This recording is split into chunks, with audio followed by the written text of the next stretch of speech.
Welcome again, everyone, for our 2.5th installment of what we just decided was Soviet Summers. It all started last week when Dr. Asater Bear made a really boring remark about Stalin. He said something really boring, and then the hot take industrial complex, as Matt F coined it. That was actually our mutual friend Noel Nomenclature. Okay. So the hot take industrial complex jumped on him, and then it started trending. And then in response to that, Matt C from Chapotraphouse decided to make his cringeworthy commentary. And so now we realize that we can't debunk a century worth of bad Cold War propaganda that all of you are drooling out of your brains. So we decided we're not going to fight nature, and we're just going to do whatever needs to be done. And so we will stay with you as long as we need to debunk this audio video, because we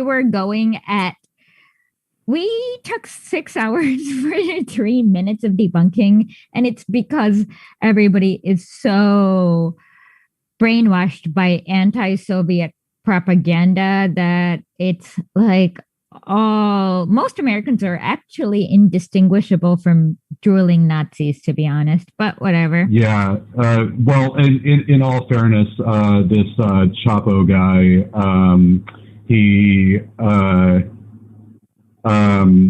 has this a Ben Shapiro moment where he's so wildly wrong or misinformed or ignorant or just making stuff up to such a degree, like you have to teach a 4-semester college course just to explain accurately how stupid what he's saying actually is.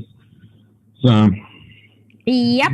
So it's not even like really so much that we're like debunking him, because this is mostly nonsensical ranting. It's just a good. How do we make you sound less like you've been talking to Stefan Bandera? It's a good springboard for like some actual putting some actual historical information out there. Yep. And the information I'm using. Matt, can you hold on for 1 sec? Let's just do a quick recap for those who missed it. We're just going to show you this chalkboard animation that I learned how to make today of like what we've done so far. And at the end, we can do questions or whatever, and we can clear up any points that has not been cleared up so far. Okay.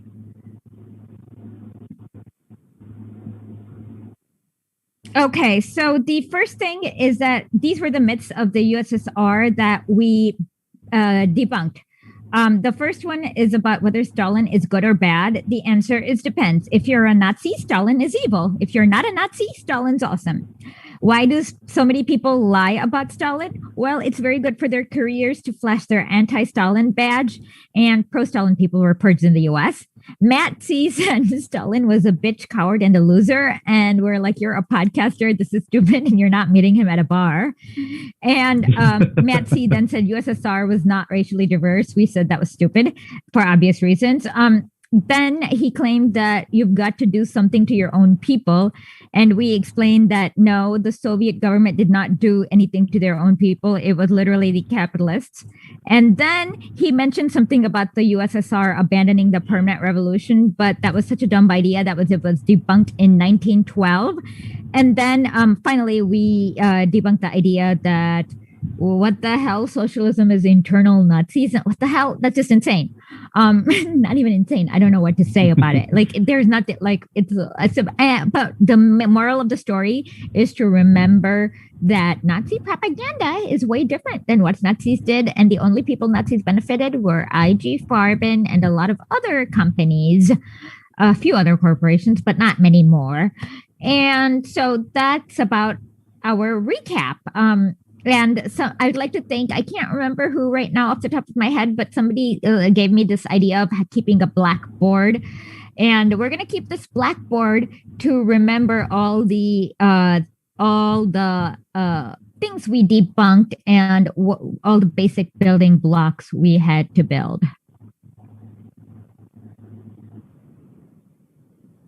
With that, Janet, feel free to play a little bit.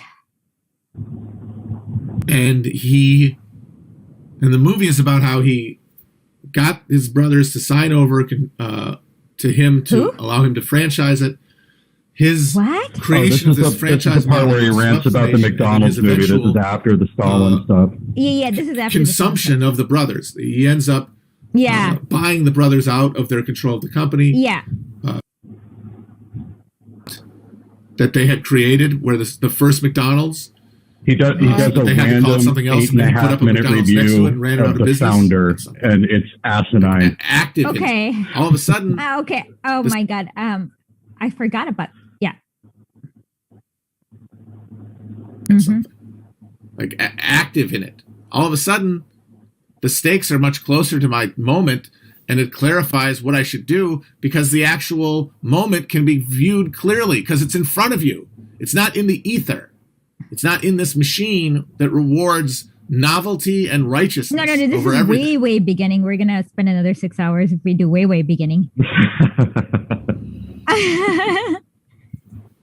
Okay. And that is why we might have to. I think the only response to have to this whole stupid online argument about Stalin and whether he's good or bad, the most tedious argument ever, one of them anyway, that comes up over and over again. Because if you're not a Nazi, he's great. Okay. Can be answered by not even engaging with the genuinely bourgeois sentimental bullshit about number of bodies and stuff like that, which bathing in Nazi propaganda. So Americans don't count it. With elementary understanding of material analysis would say that's bullshit. Fucking Churchill had 6 million Bengalis on his hands, and he fucking laughed about it throughout the entire war. He thought it was basically a giant like prank from one of his disgusting English public schools. Who cares about that? Stalin was a fucking coward, a bitch, and a loser. No, he wasn't. And that's what matters. Stalin did an incredible thing in building the Soviet Union. If you want to give him credit for it, which is of course stupid in the first place. Because another reason all this discourse is ridiculous. There's the power and something like active in it. All of a sudden, the stakes are much closer to my moment, and it clarifies what I should do because the actual moment can be viewed clearly because it's in front of you. It's not in the ether. Oh wait, is there? It's not in this machine that rewards novelty and righteousness over everything. What? Okay, go for it. Can I still talk? And that is why. Okay, so. Okay. Okay. So basically, what we have to realize that Americans don't realize is that there are two things about the Soviet Union that none of you understand. There's the crazy McCarthyist purge, where they just kicked out there was a lot of killing and purging and murdering and mass imprisoning and stuff like that.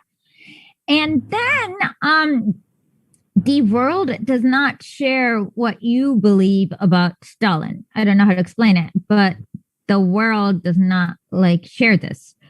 And the third and final thing is that I don't know what to say other than you're just all wrong, and it is a good way to look at it, especially I'm just assuming that we have some pretty very all I did was carefully read New York Times articles from 1918, from 1915 through 1920, and if you carefully read a lot of New York Times articles from that time period, you'll know what happened basically. I did not use like special propaganda. In fact, Matt F read Financial Times, and somebody who's an Australian pretending to be Argentinian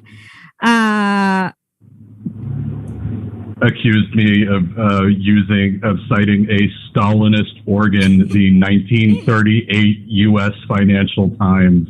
Yeah. But yeah, no, that's actually how you and I first became acquainted, was because I thought it was so ridiculous. I won the Stalinist side of a political argument using only as sources Robert Conquest and the Financial Times. Yeah, if you actually read the bourgeoisie historians, there is a limit on what they can like. It's funny because I'm just going to go on a slight deviation, mostly because somebody brought it up today. Like somebody's like, "Have you read Alexander Solzhenitsyn? Whatever his name." I'm just going to call him the anti-Semitic. Solzhenitsyn. I don't even care to pronounce his name. Let's just call him anti-Semitic snowflake.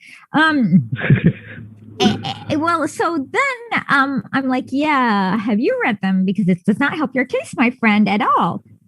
He's like, it's just ridiculous. And then I finally figured out that this liberal read the whole thing without understanding who SMERSH was. SMERSH was their anti-fascist intelligence unit that operated between 1943 and 1946.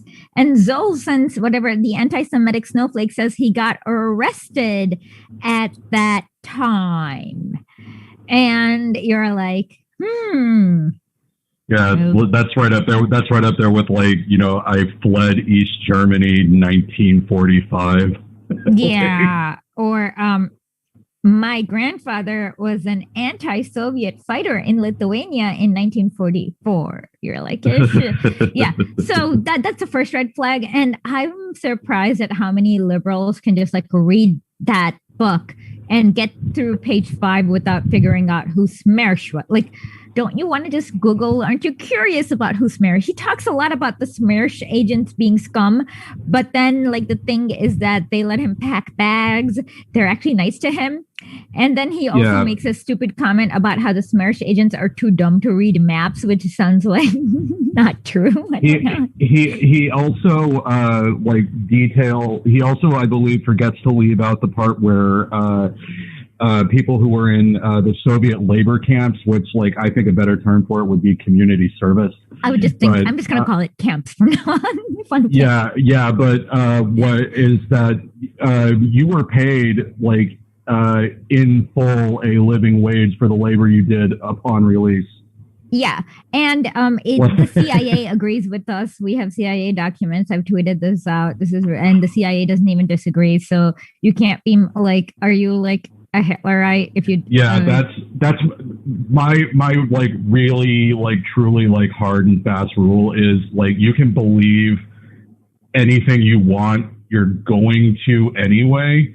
Like that's just pretty much the way people work. But like the one thing I will not tolerate is like anybody being 15 parsecs to the right of the CIA on the Soviet Union. Like exactly. Yeah, no, sorry. Especially like when I can show you the CIA's opinion in black and white. Exactly. You know, it's not even opinion, it's like research, you know? Exactly. And okay, somebody funny said this guy on Twitter said that his landlord granddad had to sell his land for Spanish gold. Oh my God! So he's Jesus. Well, he said he just said like, you know, am I supposed to like feel good that my grandfather got beaten to death by communists after he sold land and hid gold to purchase gold which he hid under his estate?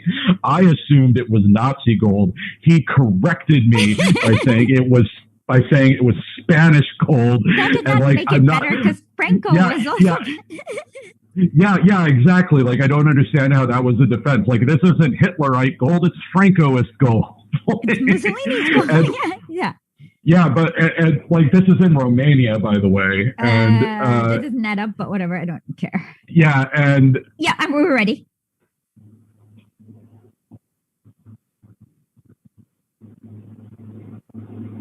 And if they don't do it, then you have to foreclose on the world revolution. You have to become another state among states, mercilessly competing for power, for survival. But then you do it, and then you get to the end of it, and then you fucking turn up your belly. Your final chance with the final confrontation with capitalism. Okay. We're going to have to stop this. Final confrontation with capitalism. Okay, that's not what happened. What happened? Yeah, that's about where. What happened? Where I should come in though with the. Because he says the Bukharin stuff right after this, so I just need to give one sentence. I thought it was right before this. Oh boy! Did he already say no? Okay, let me say this one sentence and then you'll come in. No, because the Nazis attacked first and then the Soviets defended themselves. And the Soviets were not seeking some confrontation with capitalism. That's projection. Okay, go on. Let's go. Next. Yeah. It needs to exist to the degree it's necessary. But if material interest is dominating people, and because these are still Western subjects, these people were essentially not the workers who arose to take over Soviet Union. It was this cadre of agitated this is way middle ahead classes. We went way ahead. Can you just play the thing that we had the other day and not worry about the visual crap? We were at 47 minutes at that time. Yeah. Sorry. Anyways, I also remember, like, I don't remember the timestamp, but like I remember like exactly. But the audience needs to understand this. Yeah, and I can recap them, like, to like basically like explain where I'm coming in, like with the information I have on the rightist opposition. Hold on. Let they have to kind of hear it so that they know what's going to happen. Attempt to snap off a middle class society and just dominate the world with it. Do you think that's ahead? Yeah, that's right. Go ahead. Okay, you want me to start right there, or yeah? Okay, yeah. Technologically, they weren't there yet. International capitalism was the only force in the world with the ability to organize and coordinate material relationships because it had been developed in the Anglosphere. It had been developed in the American common law tradition of free real estate and expropriation of a foreigner. The assimilation into a cultural infrastructure. That made it more supple, more able to coordinate resources, and able to, and it was the survival of the fittest, really. But then the Soviets, who had turned away from the permanent revolution, had turned away from igniting the war in Europe that everybody understood needed to happen to save the Soviets from doing what they did to their peasantry. Okay, no one understood this. This is stupid. Okay, sorry. Okay, well, we covered that in the last stream. Yeah. And then, all right, let me just go on a little bit more here. Yeah, go on a little bit. Yeah. He cut off that possibility to save the Soviet experiment because he thought otherwise it was going to collapse, and maybe he was right. The only other off-ramp for this was Bukharin, buying off the peasants and slowly reintroducing capitalism in the countryside, which honestly might have been the best choice. Okay, this is the stupidest thing I've ever heard. Okay, stop here. Okay, just stop it right there. Go okay. on. This is exactly what I left off. Okay, yes. So as Trotsky was hilariously being exiled to Central Asia for breaking with the democratic centralism. How did he end up in Mexico? Yeah. Long story. Much longer story. Because that covers the whole thing where he goes back to Russia and so in he was exiled to Central Asia in 1929, and though arrested in 1928 when he was trying to rile up and agitate support for the leftist opposition or than the united opposition in the streets, basically, and they considered this a national security issue, basically. It was. Yeah, and it was, especially at the time. But like right around that time, there was an issue in agriculture, and while Stalin and Bukharin were aligned to basically phase out Trotsky, they still they basically took the line that like what was going on with agriculture was fine up until the point that it was no longer fine, in which case Stalin wanted to do something different, and Bukharin... Hold on one second. Let me explain what was happening with agriculture. So Russia, under the Tsar, did not have enough... Hold on, go. I was just going to get one second.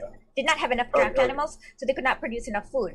And the West had sanctioned them, so that way they could not import enough tractors. So basically they had to share their tractors, and in order to plow the land, they had to do some kind of different transaction. Okay, go on. Okay, correct. So when in 1928 there was a grain shortage, despite favorable prices being set by the party, because of a multitude of reasons, the tractors being one of them, but also because the kulaks were just straight up hoarding grain to game the market, basically creating an artificial scarcity. Now, and this in 1928 is where Stalin essentially resolves that total collectivization is the only way forward. Yeah, collectivization. Okay, I'm gonna, by the way, drop my article about this, like that I had a farmer write. So you guys understand what collectivization is. It's very logical. It's when you don't have enough tractors, you need to share the implement. And so you have, if one guy with a tractor has it, it's so that he does not get to exploit everyone. So just read this article later. Okay, go ahead. Right. So now this is where the split between Stalin and Bukharin starts to really widen, as Bukharin previously, when he was coalitioning with Stalin against Trotskyism, they agreed on a controlled, quote unquote, squeezing of the kulaki. Hold on. Kulaks were people who had that one cow that they usuriously lended to people so that everyone could plow their land, but then they'd get all their grain. So basically, if the government introduces tractors, for example, then their cow is useless and they can't exploit anymore. That's basically what liquidating meant, squeezing the juice. Yeah. Yes. So prior to the full-on liquidation, it was just a progressive tax system mostly that sort of overlooked the agricultural sector, except for the kulaki. And Bukharin, whatever, was fine with this as long as it was conservative, basically measured. Progressive taxes didn't really work because they were hoarding stuff, and they got more money with the West. Exactly, because the reality was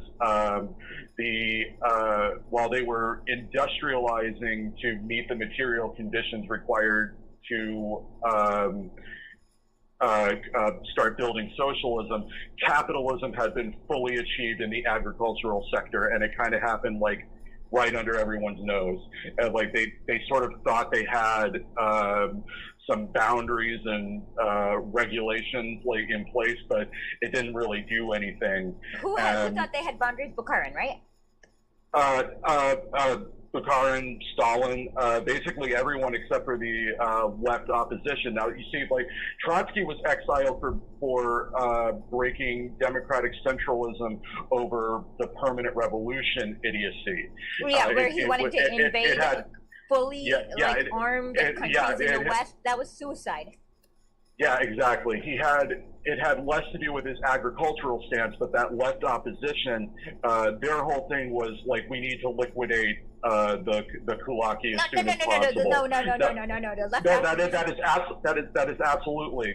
No, that because he did not trust the peasants. He thought the poor peasants were untrustworthy, so he wanted to align with that was Trotsky specifically. There were other people in the leftist opposition. Got it. Okay, never mind. Right. So the leftist opposition's platform, or line rather, was that the yes, thought the peasantry as a whole were like too stupid or whatever, but the racism. Yeah, exactly. The line as projected was that, like, because of the Kulaki, this basically the alliance that had formed between the party and the Kulaki, the uneasy alliance, was going to end fast. Like, they were basically becoming a little too clever with gaming the market.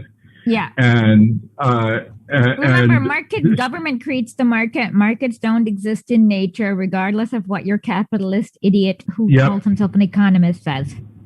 Yes. So, but that fell by the wayside and wasn't really dealt with because Trotsky agitating for the permanent revolution stuff was a way bigger issue. Because that would be involving like invading Germany. It's just absolutely stupid. Yeah. That was dangerous stuff. Like, he wanted to invade Germany, England, France. That's suicide. Yeah, straight up neocon stuff. Yes, like, just did not have the resources. And France was 2 million. French had all of Africa. Britain had all the colonies. That's literally committing suicide right there. Yeah, no, there's just no way. Completely ridiculous stuff. Okay, go ahead. Over this split basically between Stalin being in favor of agricultural collectivization and the rightist opposition, which was gathered around Bukharin, but also prominent figures were Rykov and starts with a T, like Timothy or something like that. It's almost like Timothy, and I'm completely... Just talk, and I'll open up the Moscow trial proceedings, and I'll figure out. Okay, go ahead.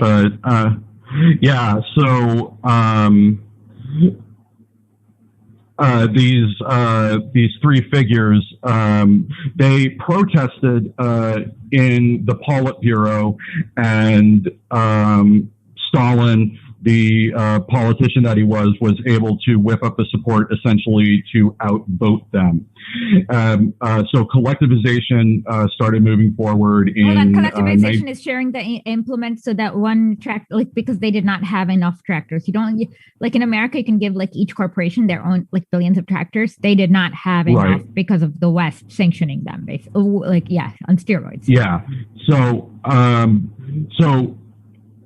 While Bukharin favored a quote unquote controlled squeezing of the kulak originally, this phrase comes up in this book that I'm using as a source, which is The Road to Terror by J.R. Getty and Vladimir Glaubov. And it also comes up in or fascist or something like that. No, not at all. But there's some genuflection to orthodoxy that goes on, but it's like really weird because they'll like cite like from Soviet archives like 3 paragraphs worth of information and then like write their conclusion, which is exactly the opposite of everything on the page. I read that. It's like, I think I've read this before. Yes, I know exactly what you're talking about. Yeah, Davis and Wheatcroft do the same thing in one of their 32, 33 famine essays. It's so weird. It's like they're trolling or something. But like, okay, where? Tomsky. It was Bukharin, Rykov, and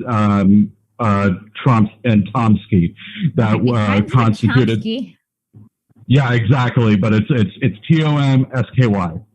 Okay, so yeah, why was I thinking like Timosi or something? But anyway, so they protest collectivization in the Politburo, and one of the phrases that comes up explaining Bukharin's opposition, and I just want everybody to know I can find Bukharin himself uses this phrase, and I can find like no definition of it, and it's the phrase "quote unquote" middle peasant, and like how do you spell it? Middle peasant. Oh, middle peasant. No. I know. Lenin uses it. Okay. Hold on. I know exactly what you're talking about. Okay. Middle peasants are people who, Lenin has this thing about how all the Soviets need to be super patient with middle peasants and make it seem it's like, Lenin has a great speech, which we can play later. But a middle peasant is somebody who's not so much impoverished as they're like a slave. And they're also not. So a serf? No. Just like a middle. Or a former serf? Yeah, former serf who's just comfortable enough. But the thing is that because the kulaks are getting more and more usurious, eventually the middle peasant's going to liquidate into either So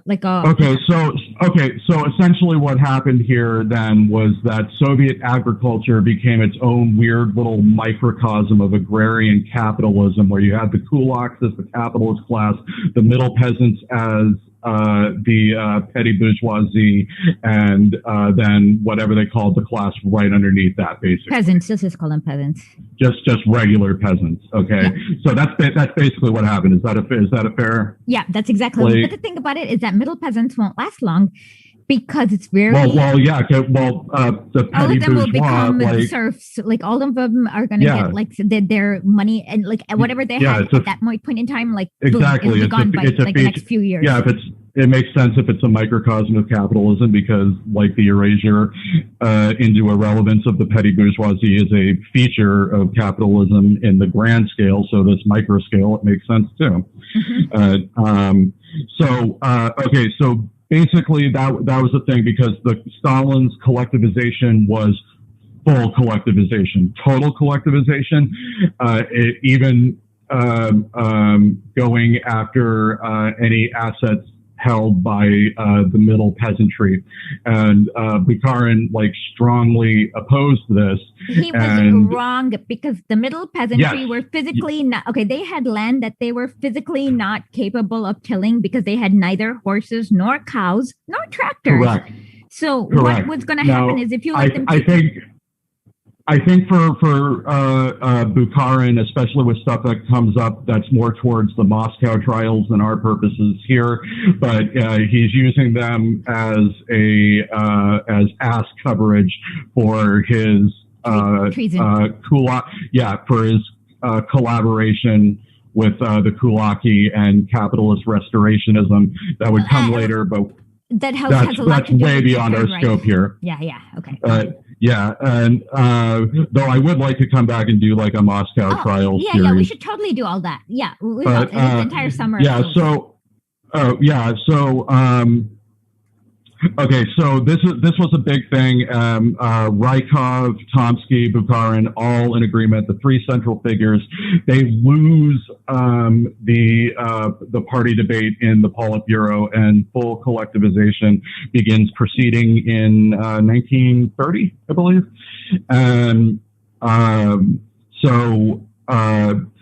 Now what happens is they have to, as part of Soviet... Pause 1 second. Okay. So the reason why Matt C is wrong is because if you had followed Bukharin's plan of not collectivizing the middle peasants would not have been able to even grow enough food for themselves. And then when the kulaks killed all the cows and the horse, like every single animal there is, the middle peasantry also... The middle peasantry also helped in that, but they were agitated by the kulaks. Yeah, they did. The kulaks didn't have the manpower on their own to mass slaughter the sheer amount of livestock they did. You're right. Okay, they did. But what I'm saying is that at least now with the collectivized land, there's enough grain so they have something to eat. Correct. So, but what you see, what this Chapo guy actually said was he referred to the Bukharin plan as paying off the peasants.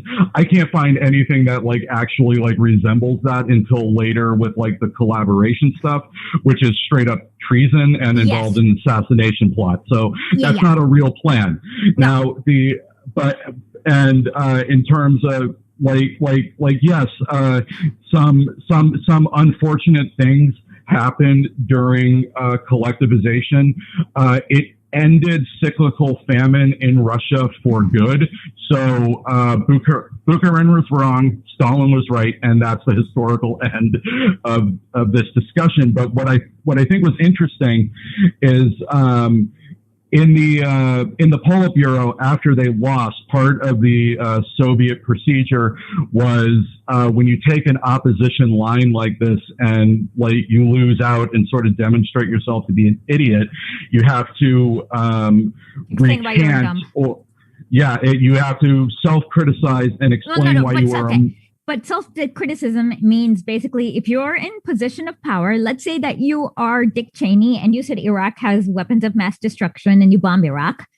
Like it was not like like American stupid propaganda says like ordinary. No, ordinary people did not. Like if you were Dick Cheney and you bombed Iraq because it had weapons of mass destruction, you had to explain to everyone in the country about why you went wrong and how you won't let this happen so that you don't bomb Iraq again. So that was what self-criticism is, but it offended the bourgeoisie so much that they like the American rich were so offended at like even being held, like the idea of them being held to account like that. It was so offensive that they just made up this crap. Okay, go on. Right. So Bukharin, while he's now, I'm not going to read Bukharin's self-criticism and recantation because it's like 5 pages long unreadable.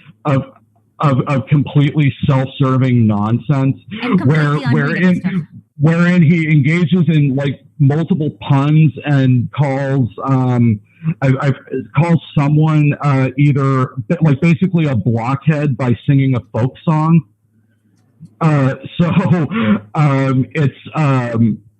It's just really obnoxious. But what I do want to read because it illustrates basically the conclusion of this absolutely perfectly, and it's only 1 page long, but it's V.V. Kuibashev's response to Bukharin's recantation, where he says, what is demanded now of a leader of the party, a leader of the Soviet state? Is it only an admission of his former mistakes? Moreover, in such an innocent form, is it only a modest statement such as, I am doing the best I can? This I am doing my best formula can even be uttered by a non-communist. Any conscientious bureaucrat can say that he is doing the best he can, but is that all that is demanded of a leader standing at the head of the Soviet state? More than ever before, the party is entering upon the course of bitter class battles. The enemy has been dislodged from many of his positions, but the enemy has not given up. He has become hardened. He will resist and oppose us fiercely. Sabotage within the country, the resistance of the kulaks who are in the process of being liquidated. All of this expresses a bitter class struggle. The threats of an intervention, this is the other side of the same coin. The class enemy, sensing that its last positions are being overtaken by socialism, is becoming hardened and prepares itself for an assault on the proletarian socialist state. And it is absolutely clear that at such a time it should be demanded of a leader of the party or Soviet state, first and foremost, that he lead the battle for the general line, that he take his place in the front ranks of his campaign. It is not enough that he... What is... Oh, this is... Okay, go on. Never mind. Go on. Okay, that he take his place in the front ranks of this campaign. It is not enough that he should say that he is doing the best he can of that which is demanded of him. We demand the leader of a party and of a leader and of a leader of a socialist state, a relentless struggle against all attempts at concealing ideologically class alien tasks from us. Can one say that Comrade Rykov, after deviating from the party, has demonstrated the slightest effort to march in step with those who are leading the party ahead? Can one say that in his struggle with a class alien ideology, which he himself once mistakenly preached, Comrade Rykov has demonstrated so much as an iota of the passion necessary for a leader? No, one cannot say any such thing. For this reason, you are forced to conclude that it is apparently hopeless at the present time to see in Comrade Rykov a steadfast comrade in arms in these battles. I believe the implementation of such a plan of such exceptional difficulty, that which confronts us in 1931, demands solid unity between the top echelons of the Soviet Party and leadership. Not the slightest cleft should be permitted between, on the one hand, the Soviet apparat and the comrades heading it, and on the other hand, the leadership of the party. It must be clearly and firmly understood, acknowledgement of the general line is not all that is required. One must fight for the general line. One must fight against all deviations from the general line. These, in the last analysis, conceal class alien expectations and hopes that are hostile to us. Comrade Bukharin often says that what is demanded from him is penitence and more penitence and still more penitence and innumerable more acts of penitence. I think that it would be an affront to the plenum of the Central Committee to think that any of us here would be guided by such a desire, that is, to watch Bukharin and Rykov once again going through the ritual of penitence from this podium. I am guilty of this, I am guilty of that, and that too. That is not needed. What is needed is an admission of one's real mistakes and a correct political assessment of them. Instead, we have seen only these mistakes defended here in the most various ways. Who says that? That is an excerpt of V.V. Kuibyshov's assessment of Bukharin, Rykov, and Tomsky's self-criticism and recantation of the general line, and basically illustrates why all three of them were kicked out of the Politburo. Okay, thank God. Yeah, but I want to say Bukharin, after being kicked out of the Politburo for being this guy who essentially like turned his self-criticism session into a comedy routine, got to stay on as editor of Pravda, and was 4 years later given a principal role in drafting the 36 Soviet constitution. So this idea that Bukharin was somehow absent from political decision making, or just otherwise not present enough, is nonsense. It's completely incorrect. Oh, you're gonna okay, if we do this some more, once we have direction and stuff, you're gonna really not like what Stalin allowed to happen in the 1928 inside of bloody Moscow, but we don't have to talk about that. He was not. You'll see that he was. Yeah, that's out of our scope. No, I'm just saying that whenever you say Stalin did not tolerate dissent, you're gonna be like, he tolerated way too much sense. Oh yeah. Okay, somebody was saying, somebody on our chat, his name is AMO, is saying requiring any sense of accountability and the way Americans react to it in comparison is ridiculous. He's right. Yeah. Yeah, no, absolutely. I can't imagine the idea of any politician being held to this standard, though. We do actually engage in some sort of ritual penitence from this, except when it happens here, it's in the form of these half-baked liberal Democrats having to go from Medicare for all to access to healthcare. Oh, that kind of thing. Lenin stopped that right when the cadet in 19 something. Okay, so go back. Yeah, exactly. Well, okay. So that's basically the end of the rightist opposition from Bukharin's standpoint. Was okay. Hold on. After should we then play it some more? We could, or we could like elucidate some more of the rightist opposition because it was larger than just Bukharin, and there was also this Ryutin guy.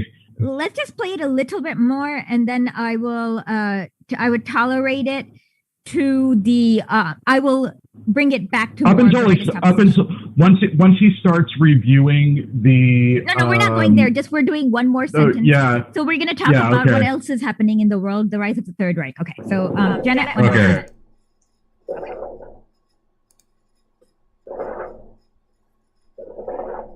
Janet, understood. I stand by they didn't do it.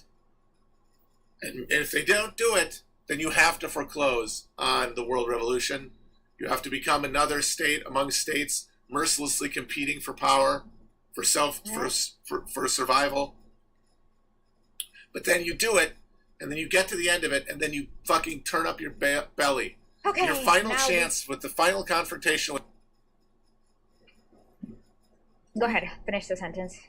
With capitalism that you have spilled oceans of blood to afford, and you bitch out.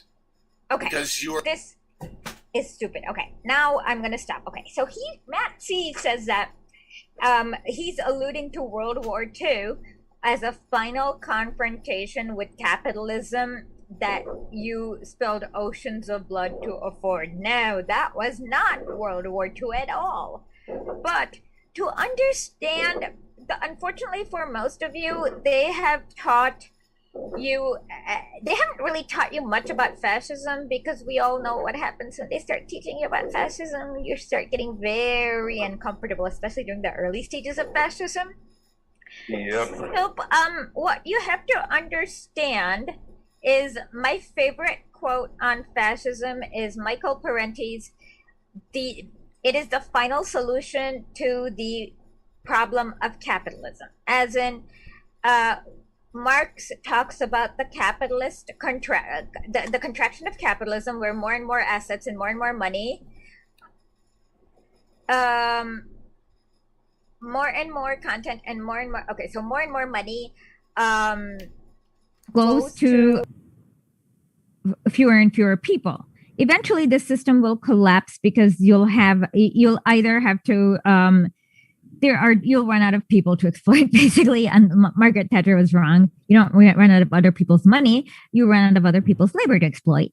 So, so at that point, all bets are off in bourgeoisie democracy. So I've written an article called Economy of Evil. If you guys can just search this, just put it in the link.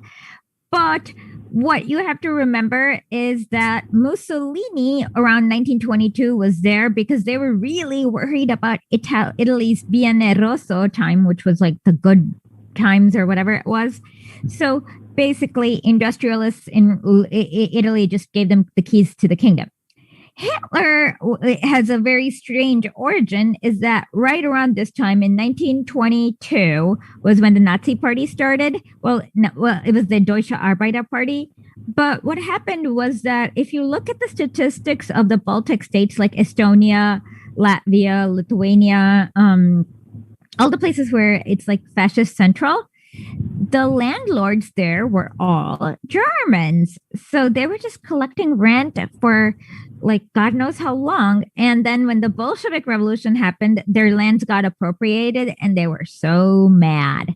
And that's why Hitler's Lebensraum propaganda worked, because he was promising these little petty, like these little rent collectors, like these lazy ass rent collectors they had like maybe like a house in Germany, but they were just collecting rent, that he was going to get them back their slaves.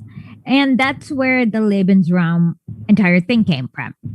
So what people don't realize is that in the very first speech that Hitler did in Munich, it was about how the Bolsheviks were evil, and how also Germany came very close to overthrowing its capitalist revolution with the Spartacus Revolution, but then they ended up killing Rosa Luxemburg and Karl Liebknecht.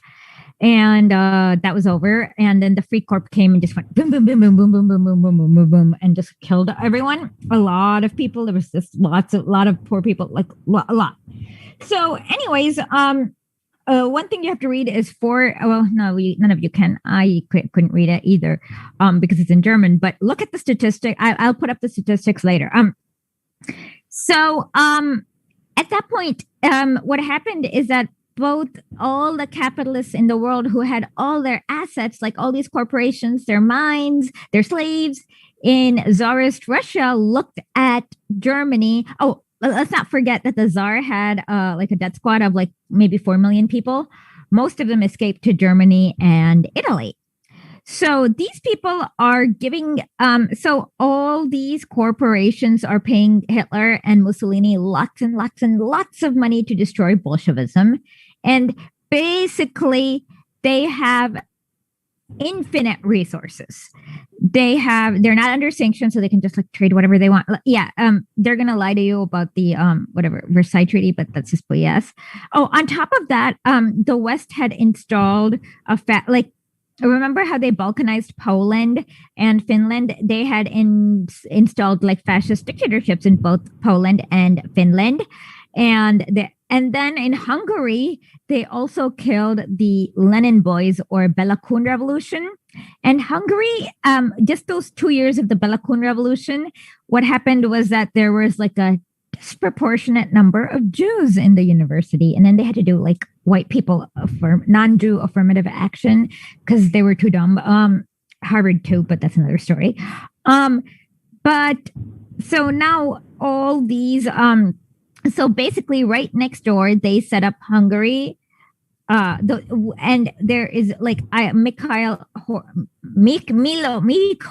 Horthy. Yeah, that's his name. Mikos Horthy went and started the biggest white terror program. It was disgusting. There was a lot of blood. And same with Romania. They installed a fascist dictator.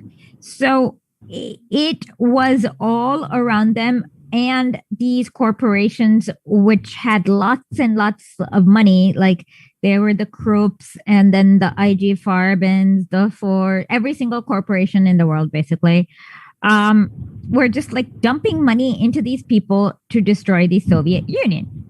So, so what they were doing is that these people were like, I don't know, like there's a lot you can do if you have an infinite, essentially, if you're like a destructive agent and you have 4 million psychos who are trained in death to be your death squads, and you have lots of money, that you can just like dump. And the Soviet Union Russia still has the biggest border in the world. How on earth that was not possible.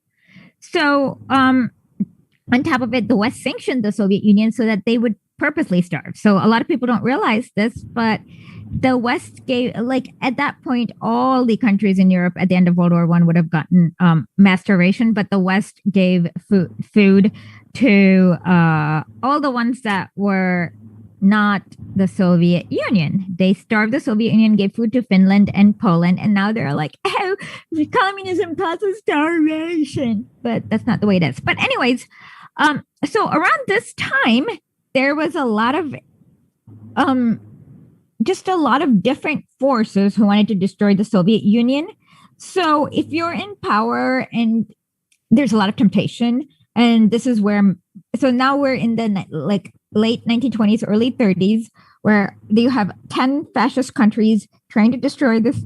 Oh yeah, let's not forget, Japan is also trying to destroy the Soviet Union from the east. Okay.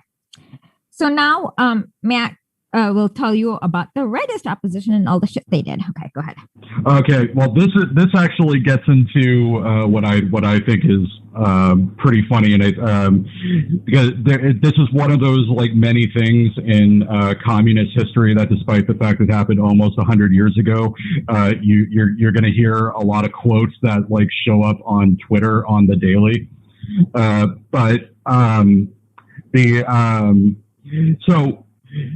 The three big guys were Bukharin, Rykov, and Tomsky. They were the highest level members of the right opposition in the Politburo.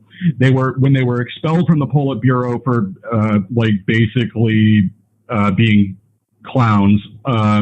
They stayed in the party and maintained their non-Politburo positions, mostly because what's a Politburo? Just curious. Okay, it's the branch of the Soviet government that handles legislation and policy, and it's one of 3 organizations, along with the Org Bureau, which handled political organization, and the Secretariat, which was in charge of communication between. Okay, so these are like administrative agencies inside the government. Yes, exactly. Okay. It's an executive Godira.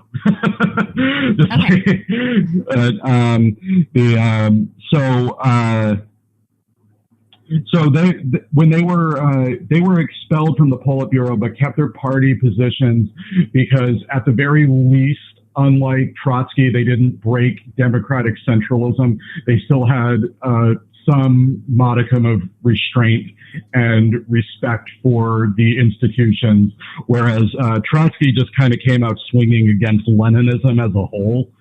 He always did, though, because Lenin hated Trotsky. He had he's written many articles where he says Judas Trotsky and his blush of shame. But at the lower levels, what you had this guy named M.N. Ryutin. He supported Bukharin's rightist line, but refused to recant, and as such was expelled from the party in 1930 for being wrong, basically. And these expelled rightists basically formed it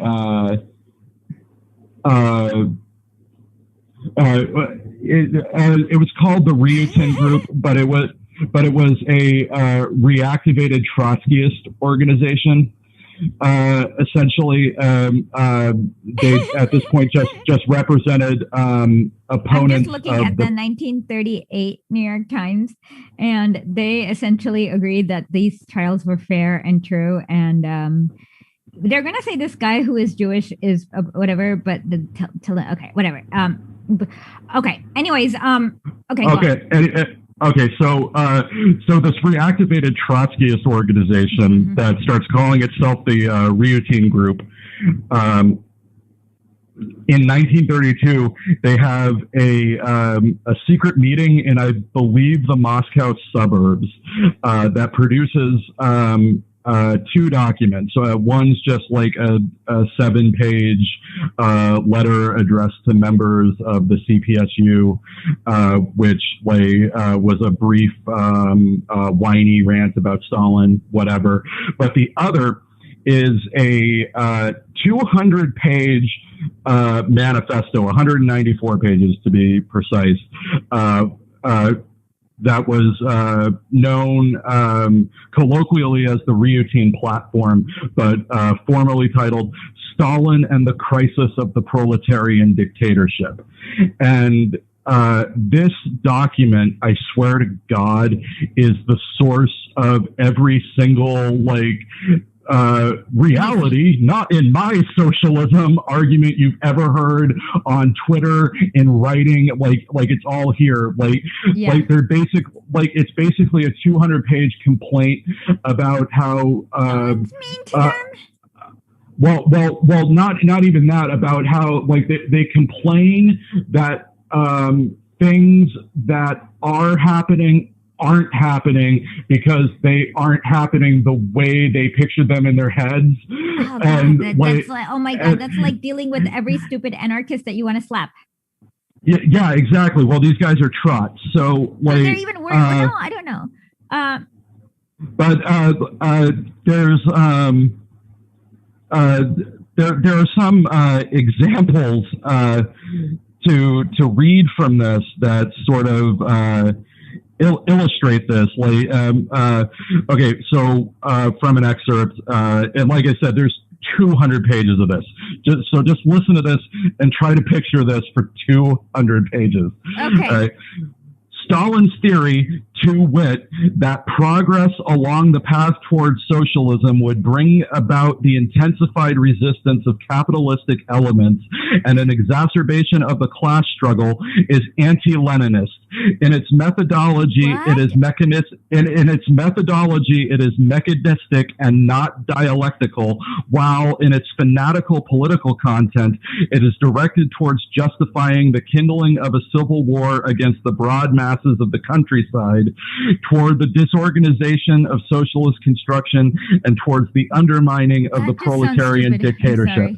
So, basically, what they're saying is because unequivocally crushing the microcosm of capitalism that developed in the Soviet agricultural sector, because this process was not clean and simple. It's not real socialism.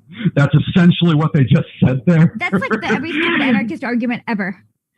Yeah, they're saying that Stalin's theory that the path towards socialism, bringing about intensified resistance of capitalistic elements, is incorrect. Even though the whole reason things got nasty in the countryside was because the path towards socialism intensified the resistance of capitalistic elements in the population. They're complaining about a thing that happened not happening because it wasn't the way they pictured it. Exactly. Stalin's slogan, the liquidation of the kulaks as a class, cannot possibly lead to any real definitive liquidation of the kulaks, since the basis for this slogan, all-out collectivization, is not founded on a genuine turn among the broad masses of the countryside towards socialism. The countryside wanted collectivization because they had nothing.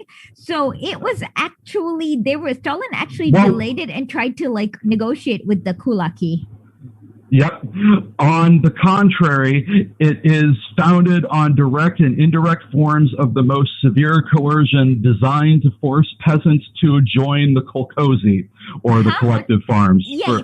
For those. Okay. Some rich landowners. The funny thing is that so the thing that bothered the rich. This was drafted in the Moscow suburbs. So hold on.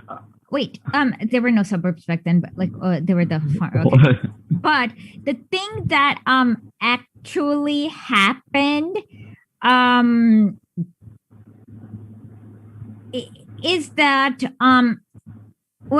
so the landlords, they actually got to be in the collectivization. They had to apply, and if you had murdered people, they were less likely to want you there. And as we've heard, as you know, if you look at the data, just Google any right-wing nut job site. They'll give you the data about how Germans are superior because they have all these factories in Estonia. So it's very racial. So then there is a racial divisor. Or always. Yeah. So So then these landlords could not find any collective that would accept them because they had been murdering people and having death squads. And so then often in the 1920s, the Soviet thing was okay, there's a lot of land over there in Siberia. You can go hang out there, and I'm sure somebody will be desperate enough to accept you. And that was half the thing where Stalin forcibly relocated us. That's half of it. Yeah. The second half is also that if you were a psychotic killer, you probably, and when the peasants are in charge, you probably are not going to be getting that much protection from your former victims. Yeah. And then the Soviets, who are dealing with every single capitalist force in the world trying to destroy them, are also not going to devote that much policing power to to basically protecting you. So they'll be like, okay, go. There's a lot of land over there in the east and nobody's there to shoot you. So go hang out over there is probably what they've done. And so that's the second one. Like, oh my God. Like Natalia Antonova basically said that like her family had to leave the Donbass area because basically her dad or her grandma or whatever, they've like all of them were too many killers. So those are the two main sources. So whenever somebody's like Stalin exiled our entire ethnicity, the first question to ask is, what were they doing beforehand? And like, just like 2 sentences and you'll see, like, if they say something, I'm not trying. Okay. I know this sounds really weird if you're familiar with Pol Pot, but I promise you, this is not it. Okay. So like Natalia once said, like, my grandmother wrote in her diary. And I'm like, oh, she had a diary. That means she was one of the 12% who was literate. That means that she was probably upper class because schools were not free in Tsarist Russia. So those kind of little clues, they'll actually tell you about what really happened and they can't stop it from slipping. I don't know how to explain it. They'll always accidentally slip because they're so disconnected from reality. So I remember somebody's like, my grandmother just had my grandfather like gave a cow as a dowry for my grandmother. And I'm like, okay, this is what you would have done with the cow. And this is how many cows there are in Tsarist Russia. So each town would have probably had 2 cows. And so you had owned the means of production. And so you're probably the second richest wealthy person in town. So they'll always, so what they want you to do is compare to America. And in America, yes, if you look at the statistics right there, every single, even the smallest farmer had his own horse or cow. So in American standards, you're going to think, oh, okay, he had a cow. He can't have been that rich. But then it's not about having the cow. It's about what the bleep you do with the cow. That matters. Yeah. Okay. So, okay, here's another part. Now, just like for everything we've discussed between Trotsky and Bukharin, all that, here's another excerpt. Stalin as a sophist. First of all, Stalin assumes in advance as proven that which needs to be proven. On the basis of a preordained premise, he proceeds to draw all of his remaining conclusions. Here are some of his preordained premises. Trotskyism is the vanguard of the counter-revolutionary bourgeoisie. That is true. Right. Yeah, exactly. Right-wingers are agents of the kulak. Correct. That is true. Like we just talked about how that's true.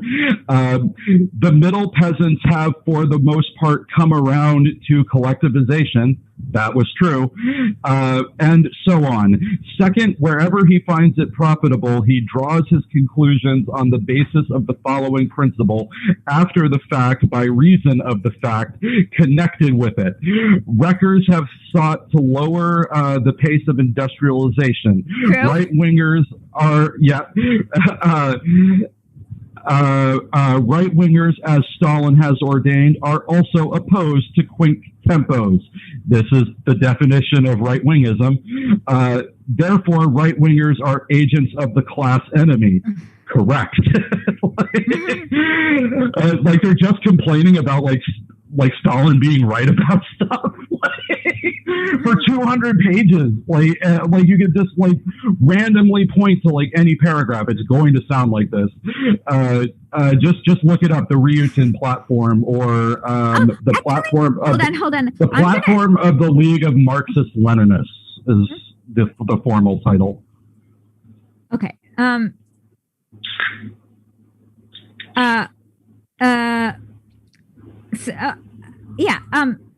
Okay, what were we going to say about the rightist opposition? Okay, well, so this was part of the rightist opposition that wasn't so directly connected to the Three Stooges that got kicked out of the Politburo, but nowhere else. And nobody was a fan of this treason, basically. Especially when it came around in the mid 30s, like, right as Nazism was in full swing. So this. Hold on, I'm getting distracted by one really funny question, so I'm going to have to answer this. Was Trotsky an incel? No. Frida Kahlo actually slept with him, but she ended up supporting Stalin. Still. There are when he got to Mexico, there are some correspondences between him and his wife that are pretty incelly. Okay, but he did sleep with Frida. Yeah, yes, poor Frida Kahlo. Yeah, but she still Google Frida's drawing of Stalin, and Trotsky. Yeah, she did a self portrait of herself next to a portrait she painted of Stalin. Yeah, as she came out and publicly announced that Trotsky's dick game was weak, basically. Yeah. So Trotsky definitely got cucked by Stalin. Mm-hmm.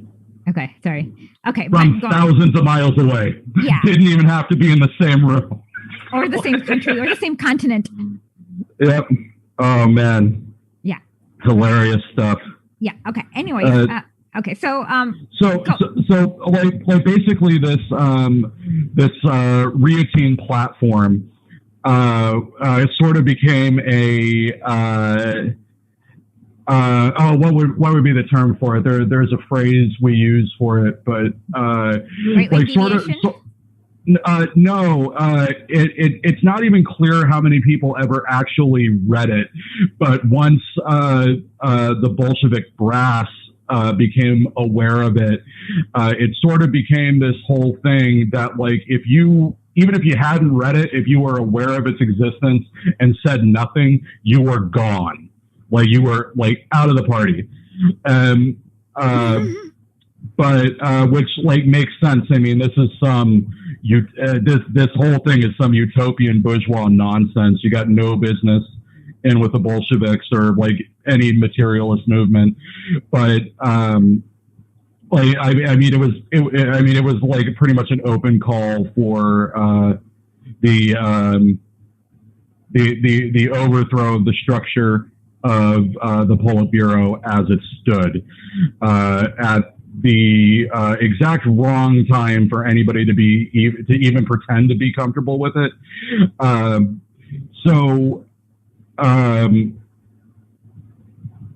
They were Riotine, when he got snatched for this, was sentenced to 10 years in prison. Attempts were there is that apparently Stalin moved that some Riotine and the people attached to the drafting of this platform be executed, and that movement was blocked by the Politburo because Stalin was an iron-fisted dictator. Of course, the result of that was they just continued with their anti-communism and ended up getting shot before 1940, all 10 of them basically on various charges of treason. Somebody asked me, Shmoopy Shaboopy asked, so are Trotskyists more about having the same attitude as Trotsky, or is it policy based? Okay, the thing with Trotskyists is that the central idea of democratic centralism is that if you don't have billions of dollars to bribe politicians, you kind of have to have collective organization. And in your organization, you as an organization need to democratically, we've talked about democratic centralism. Democratically, the consensus gets done. But then because you are bare bones scrap metal organization, you don't have servants to do your work for you. You kind of have to execute it, even if you disagree with that, because this is just a point of collective action, because you don't have billions of dollars to bribe politicians like the bourgeoisie do. So what Trotskyites do is that they don't accept the principle of democratic centralism. What they will do is they'll split and form a new party every time they disagree. And so that is what basically modern day Trotskyites most of Trotskyites are just not smart. And if they're in the majority of the Trotskyites are exclusively in the US because they're just not smart enough to understand why Trotsky is acceptable in the US, because William Hearst presses and stuff like that, as Antonio Gramsci said, putana di fascismo.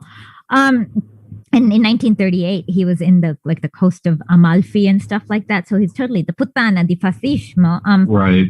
But what you there's a lot of Trots in England too. Yeah. And they basically constitute like the principal anti-communist. Yeah. But basically, the reason, like, they're okay with like explaining theory of why capitalism is wrong, but when they have to do any action, they won't hold on to democratic centralism, and that's why all Trotskyist organizations just break apart after a year, 2 years, 3 maximum. Yeah. And Stalinist organizations, like, we have not broken apart in like hundreds of years. Like the CPUSA was formed in 1920. The CPC was formed in 1921. All the communist parties, all billion of them, are formed in India, 1930 something. Like, none of us have broken up, like, if that makes sense. Right. Yeah. So like Trotskyism is it's an anti-capitalist ideology. It does differ in a big way, like from the policy lines, because they still push the permanent revolution line. That's neoconism. Yeah, pretty much. What would be the other thing? Because of the need, the necessity of belligerent anti-Stalinism, which they look at as they'll accuse Assad of being Stalinist, even though Stalin's been dead for since 1953, and Assad is not a Stalinist, and what that is stupid. He's a Ba'athist. He's just an Assad. He's like I think Syria actually is the last Ba'athist government, and but right now they're closer to war communism for obvious reasons. But Baathism in the Middle East took over while socialism was getting quite popular as a concept. When it made it to the Middle East, Baathism caught on because it's basically bourgeois socialism. It's socialism minus class struggle. So it's in some ways it's on paper anyway, it's different in practice, like from country to country. In some ways it's like a little bit left of social democracy on certain policy prescriptions, but it's not socialism that a Marxist Leninist would think of socialism. But by a capitalist definition, it's terrifying socialism. And Assad, prior to the NATO invasion, was the head of the last Ba'athist government in the Middle East. Okay, but they had all subsequently been toppled by the U.S. Yeah, most of them except Assad. So should we? Okay. Do you have more on the rightist opposition? No, I mean, I could probably make fun of the routine platform all day, but as far as the Chapo thing is concerned, okay, let's we covered it. Then okay, let's play a little bit more. Are too addicted to your to your position. You're either you're Stalin or anybody in the Soviet bureaucracy. You are too addicted to the comforts of society, but whatever I'm muted. New bureaucratic class that they composed. They weren't going to give it up. No, go back. There was a chance that they could have go back. Revolution had turned away from igniting the war in Europe that everybody understood needed to happen to save the Soviets from doing what they did to their peasantry. He cut off that possibility to save the Soviet experiment because he thought otherwise it was going to collapse. And maybe he was right. The only other off-ramp for this was Bukharin, buying off the peasants and slowly reintroducing capitalism in the countryside, which honestly might have been the best choice. But I stand why they didn't do it. And if they don't do it, then you have to foreclose on the world revolution. You have to become another state among states, mercilessly competing for power, for survival. But then you do it, and then you get to the end of it, and then you fucking turn up your belly. Your final chance with the final confrontation with capitalism that you've spilled oceans of blood to afford, and you bitch out because you are too addicted to your position. You're either if you're Stalin or anybody in the Soviet bureaucracy, you are too addicted to the comforts of not bourgeois society, but whatever new bureaucratic class that they composed. They weren't going to give it up.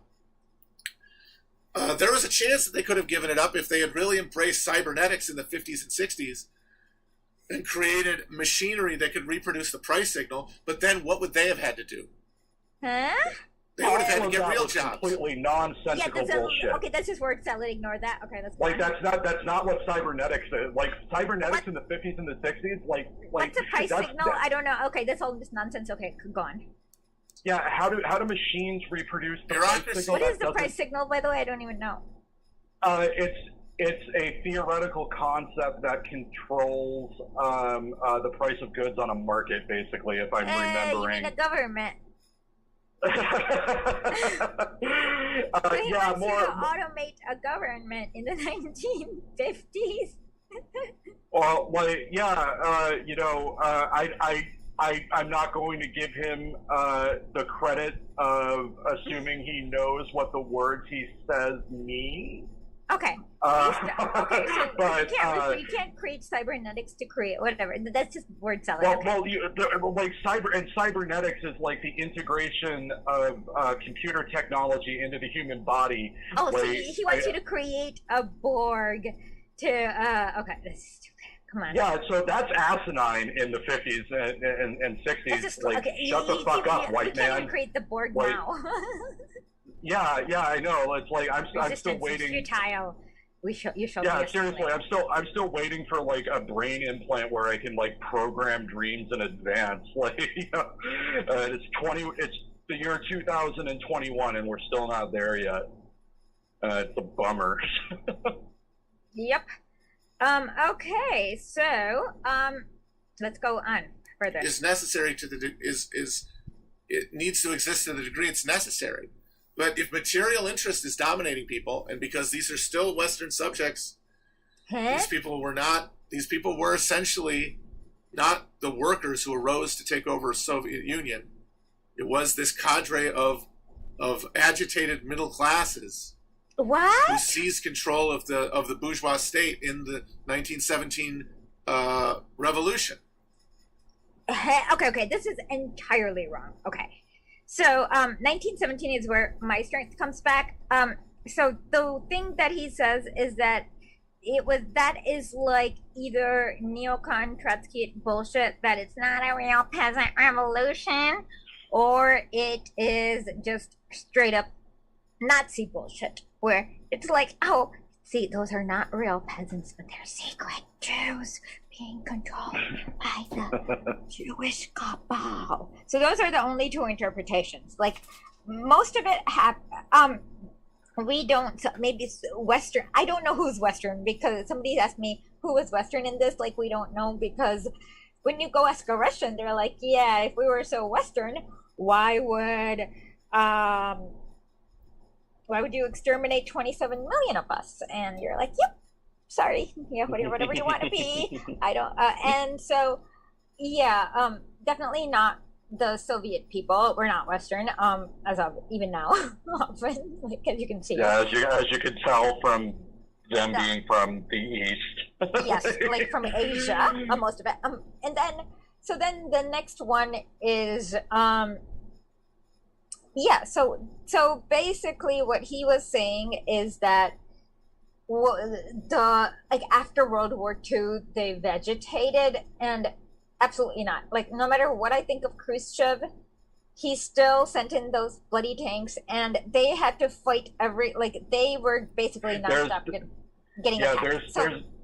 For all of Khrushchev's de-Stalinization nonsense, the man could not shake the fact that he learned how to smash fascism from Stalin. Yeah, he did it, thank God.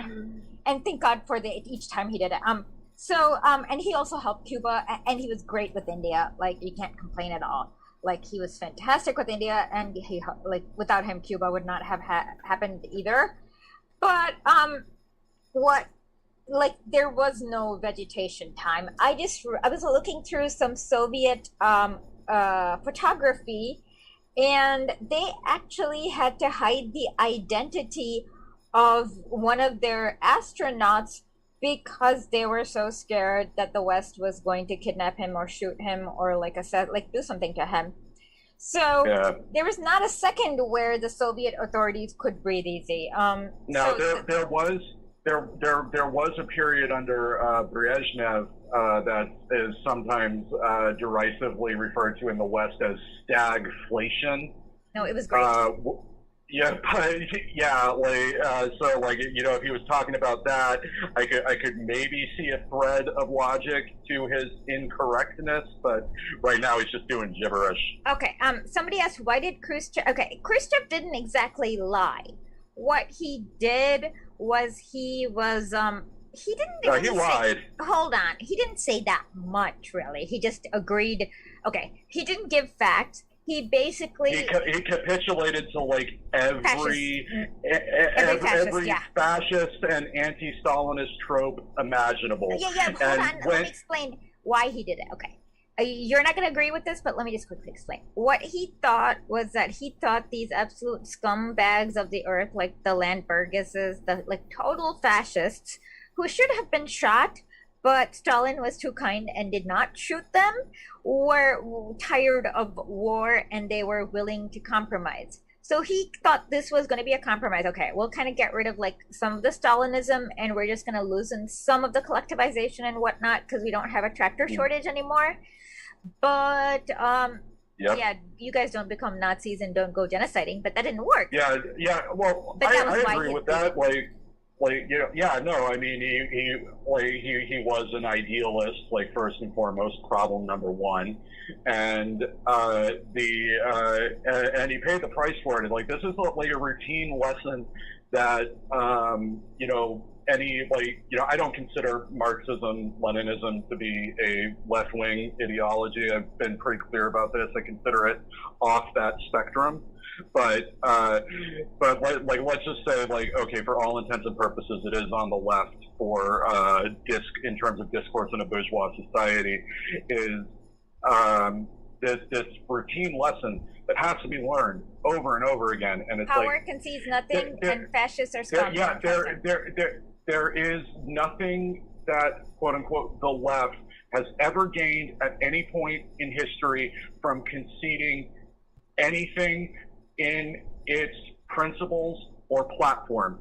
It has never once worked. It does not make the fascists go easy on you. It barely delays the amount of time it takes them to shoot you.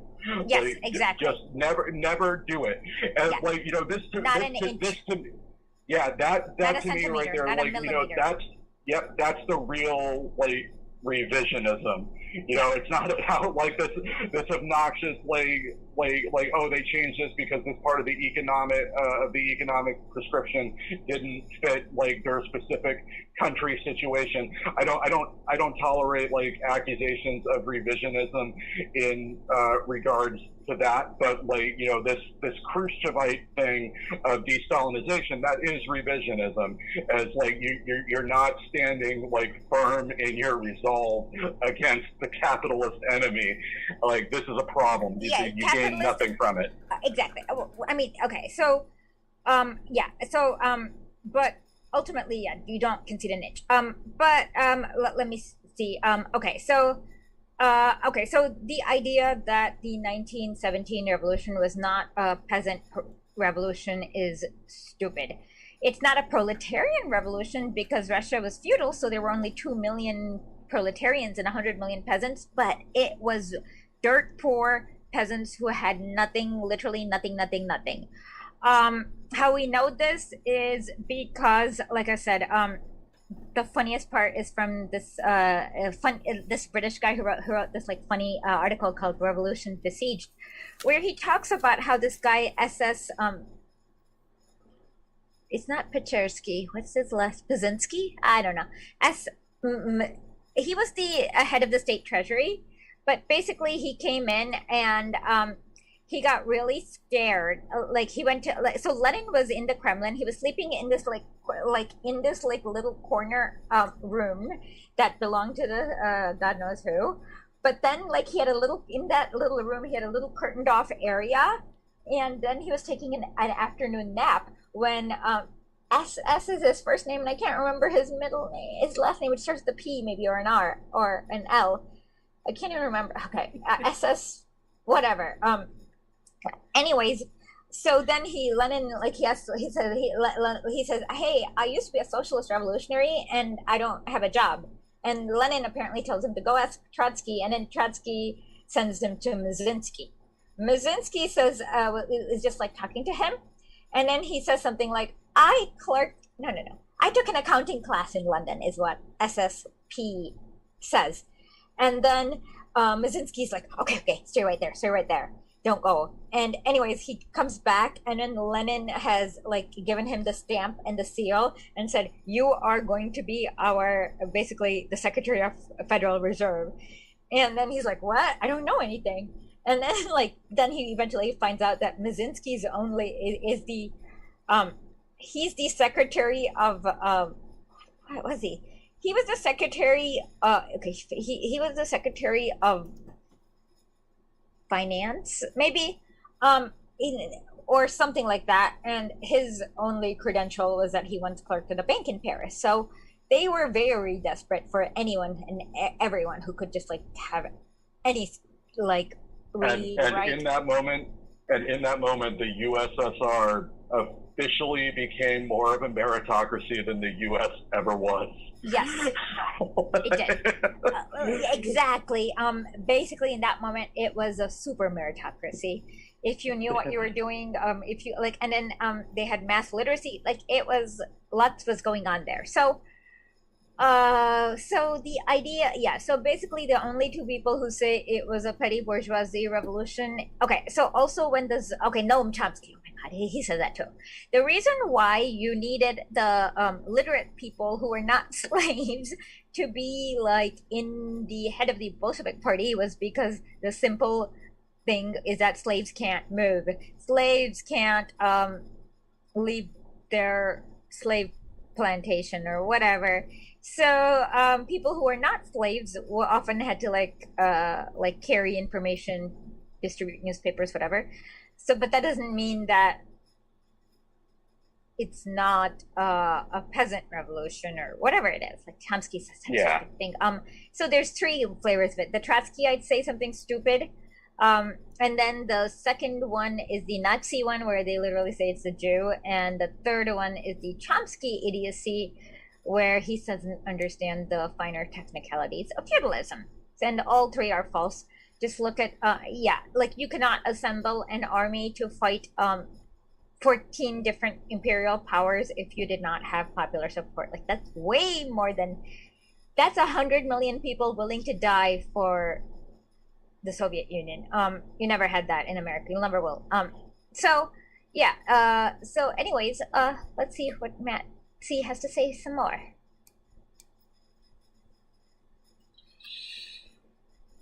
But once you have a self-sustaining bureaucracy, its understanding of the good of the revolution, the good of communism, becomes their own self-interest, and they don't even recognize that the two are identical, and they pursue one and the other, thinking they're doing the best thing for the Soviet Union, but they're really undermining it from within. What? No, we can't allow the price signal to be determined rationally, because then what are we going to do? Are we going to have to get real jobs? Are we going to have to work in a factory too? This is a word. Are we going to have to do socially useful work too? Okay, pause. Okay, so if he's talking, what the hell does he mean price signal rationally? Like that's like stupid libertarian nonsense. Like that's assuming that the free market is rational, but that's also the most stunning example of sheer reactionary incomprehension about the global market. So how America is rich is because they have a factory that can mass produce a lot of crap that can put anyone out of business whenever they go there. So whenever they like flood the goods. So they're gonna be like, okay, you have to open the market, and if they don't, they just like bomb everything. And if there are factories that are running, they also bomb everything, but bomb them like they did in Sudan, in Somalia, Sudan.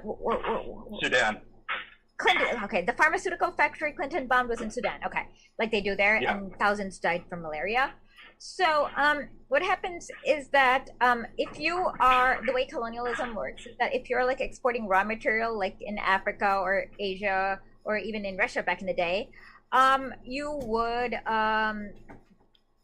basically push out your raw material, and then they'd go to the imperial core and they'd mass manufacture a lot of crap, put all your artisans out of business and turn them all into proletariats, like who are like digging raw material, and so on and so forth. And so the way the GATT treaty, GATT treaty was decided was that, first of all, the Soviet Union was not allowed.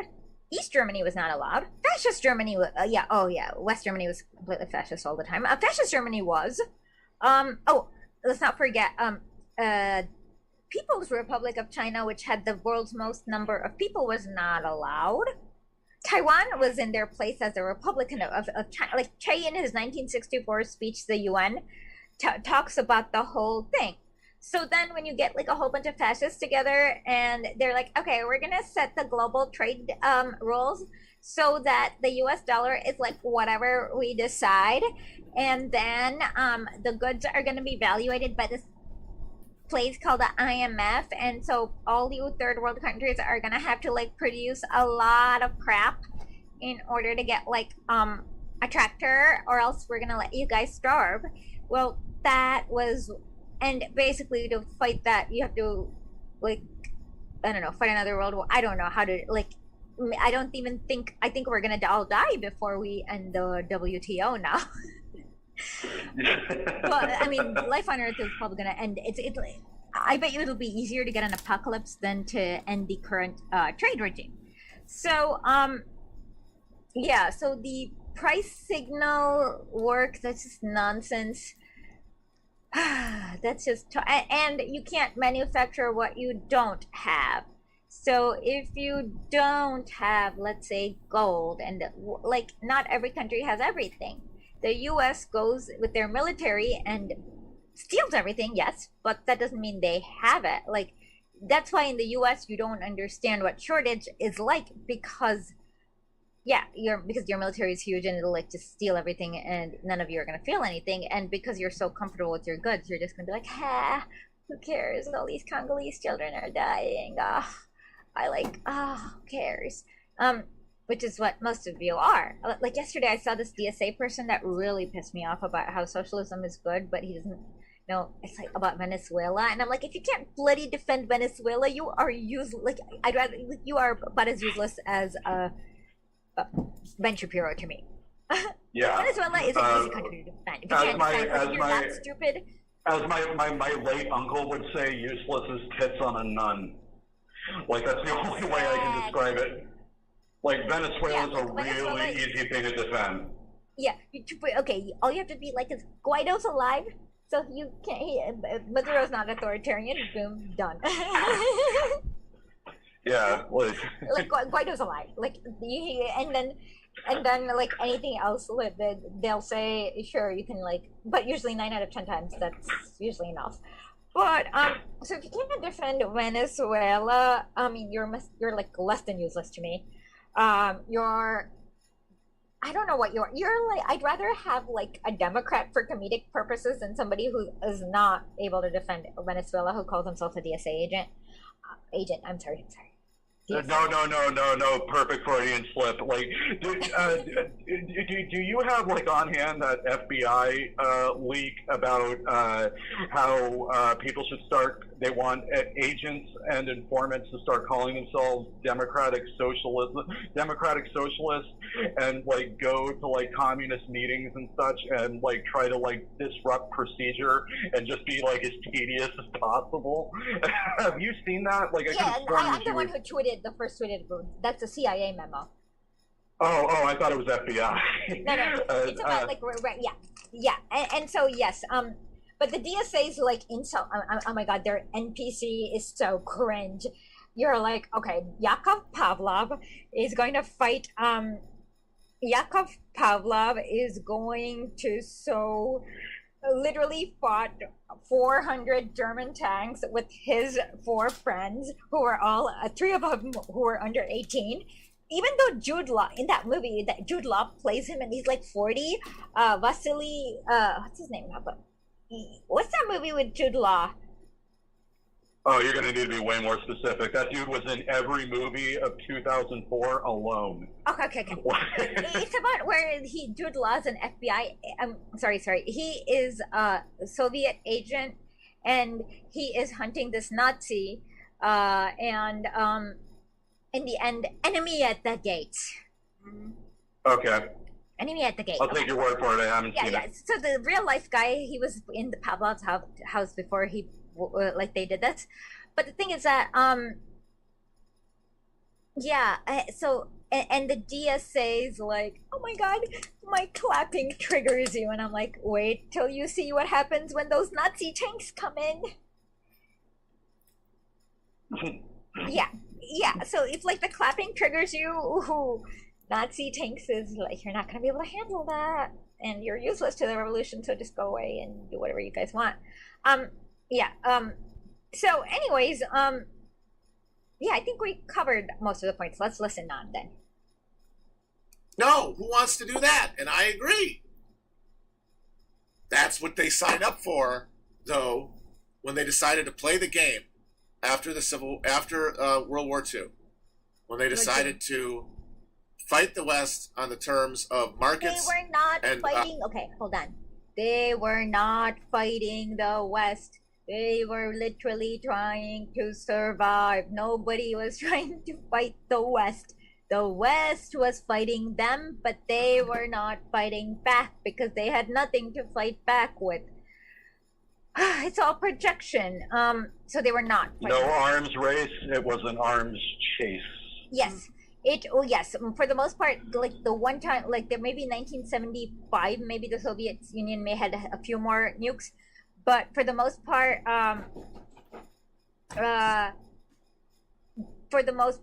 like they had nothing to fight back. They were not even trying to fight back. They were literally trying to survive. It's kind of like, you know how Venezuela is not like having secret agents everywhere in the U.S. trying to fight back. It's literally the same thing. Nobody in the East was trying to fight back. They were literally was like, get the fuck out, please go away. Yeah. All their stance was just So as far as I'm concerned, in terms of nuclear armaments, the USSR won that one because they built and detonated the Tsar Bomba. Like, if like you're not familiar in the chat with this, it's the largest nuclear weapon ever built or detonated. The parachute to slow this thing's fall that they had to build for it so the plane would have enough time to get out of the blast radius was so large, assembling it, stitching it together actually disrupted the Soviet textile industry. Okay, hold on, by the way. Somebody asked, okay, if you want to see a lot of Nazis getting killed, watch this. No, Downfall is a stupid Nazi softball movie. Okay, if you want to watch a lot of Nazis... Well, Bruno Ganz, in all... He's awesome East German. Wait 1 second, let me finish the sentence. Is Sobibor. You get to see at the end, the first 3/4 of it is horrific in that you get to see, no, do not see, come and see, unless you want to be traumatized. It's a great movie, but you can't see it twice, okay? But Sobibor is, you'll get to see a lot of Nazis being killed in the most horrific okay, so what's really cool is that in the end, Sasha Pechersky, like the guy who plays him, looks a lot like the real Sasha. And they just like decide to okay, they're gonna kill like 14 camp guards, and then you get to see them like in like gory detail, like killing all these Nazis. So Sobibor is the movie you want to see if you want to see a lot of dead Nazis. Okay, go on. I was just going to say that Downfall, it's a softball movie. Like, I know exactly what you're talking about, but in all fairness, like, you know, if you're just like a movie person, it's worth watching because Bruno Ganz is like fantastic. A scary good actor. He's Holy crap. He died a few years ago, but he is incredible. Really? I didn't hear that. Oh yeah. Oh, damn. yeah, he was. The makeup was fantastic. The costuming, he did the Austrian accent perfectly. Yeah. And then he died almost in 2019. I was right, 2 years ago. Oh wow, bummer. I didn't hear that news. That he sucks. is fantastic. Like, he was very good. Yeah, it's worth watching the movie, like, just for him. It's like the only other actor that I know who like played Hitler in like a non-satirical way is when Anthony Hopkins did it in a miniseries for CBS in the '80s called The Bunker, and it's terrible. So like it was a good way to get that taste out of my mouth. But Dunkirk's a good movie to watch, but it's a soft movie. It's not like a war movie. Yeah, it's like a lot of drama. Yeah. So what was it? Okay. So anyway, the Tsar Bomba, the largest nuclear weapon ever built and detonated. The parachute that was required to slow the fall of this bomb, so the plane that dropped it could actually like get out of the blast zone, so large it disrupted the Soviet textile industry to like actually stitch it together. You can see pictures of this thing detonating. It is serious. I shit you not, they opened a second sun on Earth. The blast force of this explosion was so powerful, it actually elevates the explosion off of the ground, and because there's no ground underneath it and the air pressure is equal all around it, instead of a mushroom cloud, it's just this spherical orb of nuclear death. It's a fucking sun. And like it looks like somebody took a picture of the sun. Like this is Soviet engineering here. U.S. never did anything that crazy. So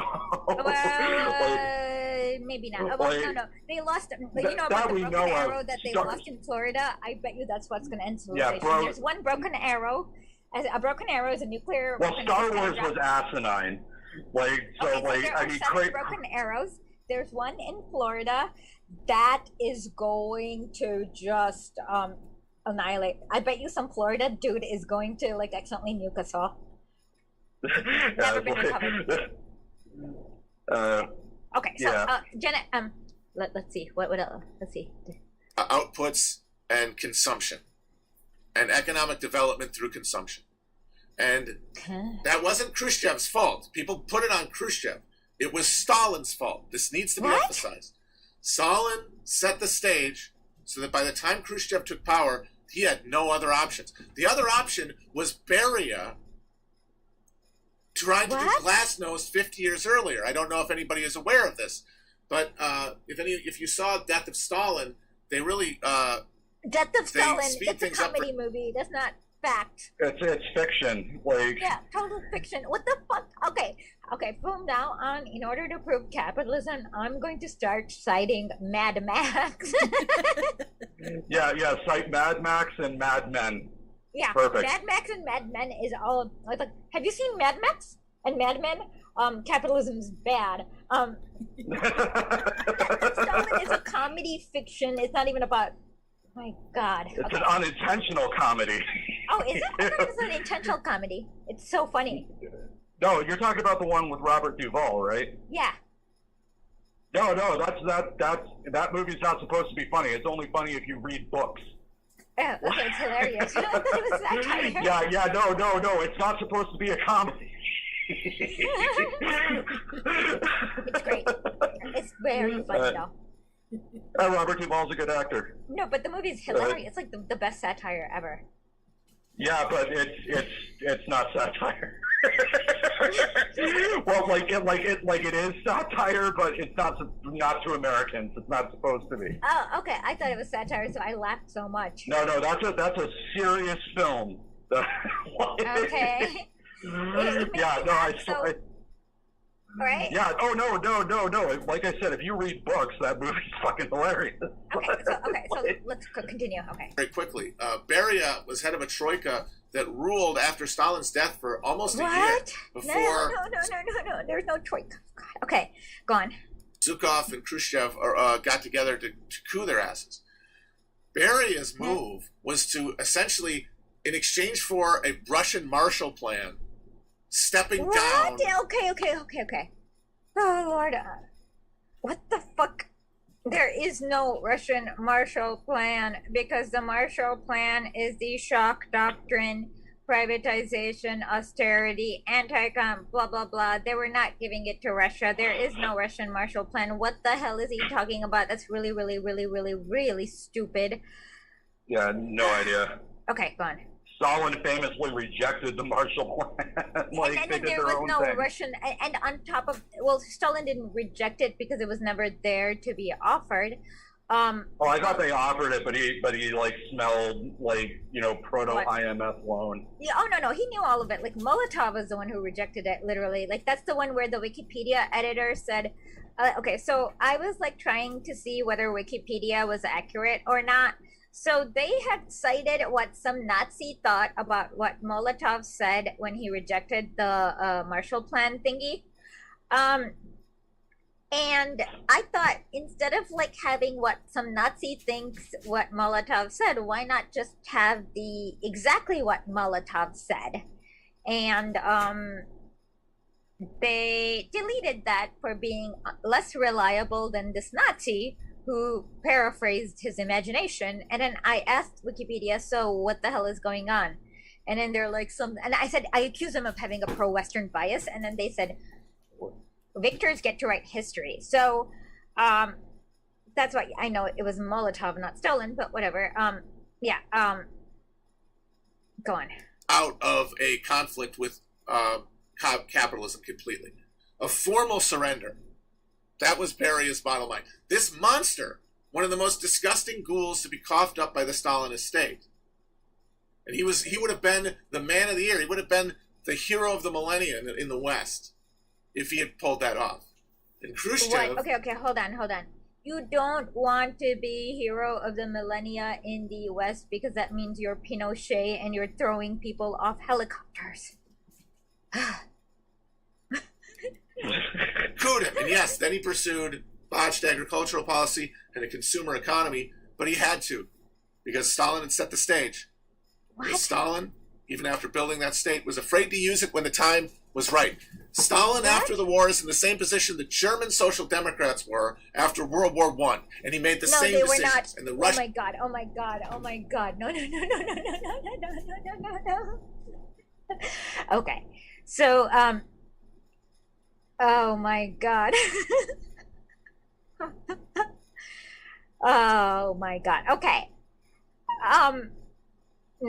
Okay. Oh my God. Okay. So we're gonna, come back with our Summers of Soviet next time, because we've almost gone on for 2 hours. So we're gonna start right back, but as Toast said, in a more formal way.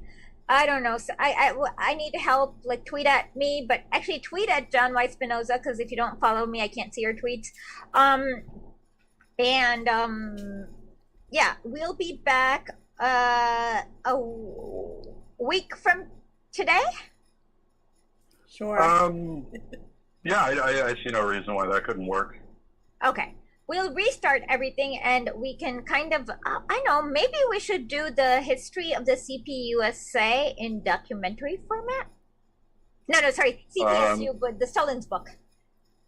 Oh, yeah, no, we could definitely do that. One of the greatest books ever written. Okay, let's do that. Okay, we're gonna do the history of the CPSU written by Joseph Stalin in documentary format. So apparently President Jesus asked, what does he want Stalin to do? Most people want Stalin to, like, I don't know, control the wind or raise people from the dead or, like, control Khrushchev sending tanks after he died. I don't know, like, just ridiculous stuff that you can't expect humans to do.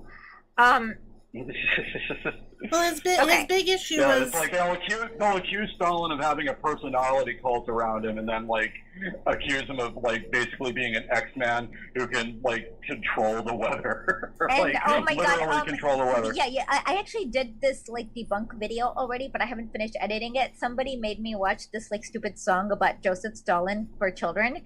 Oh my God. They were like, he put up a wall in Berlin. And that somebody was me. No. Oh, you? Okay. Yeah, well, I forced you.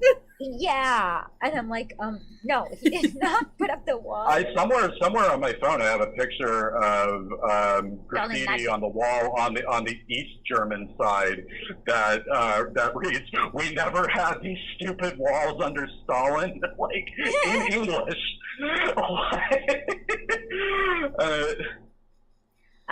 Somebody asked me, don't you have to still tandem too many times?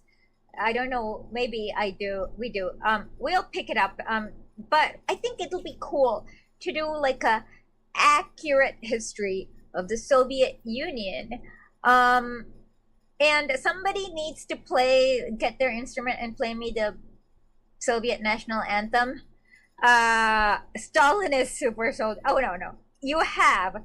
It's his. Read my article about Yakov Pavlov, and he is the best Stalinist super soldier, and he exists in real life. Ha!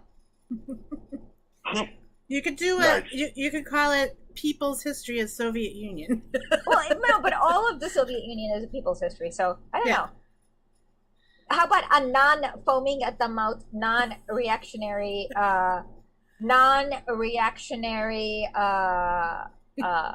whatever, just like non-foaming at the mouth. Non-capitalist history. Not stupid. Well, okay, accurate one. How about the accurate history? The accurate history. Yeah, that'll work. Accurate historical materialistic history. Okay. Okay, with that, this was I'm very proud of the fact that we kept it under 2 hours. Are there any last minute questions, comments? Oh, by the way, apparently Logic Boy is doing Don't Be a Stalinist streams, and somebody tweet at Logic Boy and tell him that the opposite of Stalinist is Hitler, right? Oh yeah, he gets real mad about that. Yeah. Yeah, Logic Boy is kind of dumb, but whatever, who cares? Anyways, with that, okay, somebody asked me about I don't know anything about diving licenses or skydiving licenses. Okay, so what? I think somebody have a question not about skydiving licenses on any of the platforms. Okay, going once, going twice, going. Yes, Denny Lynn said not sourced by Nazis. Oh, that's a good one. Okay. And in 3 more days, my TikTok will be back up because I spoke about the far. Like now, I need to like figure out how to not say that word so that somebody anyways and I downloaded some footage from this like 1917.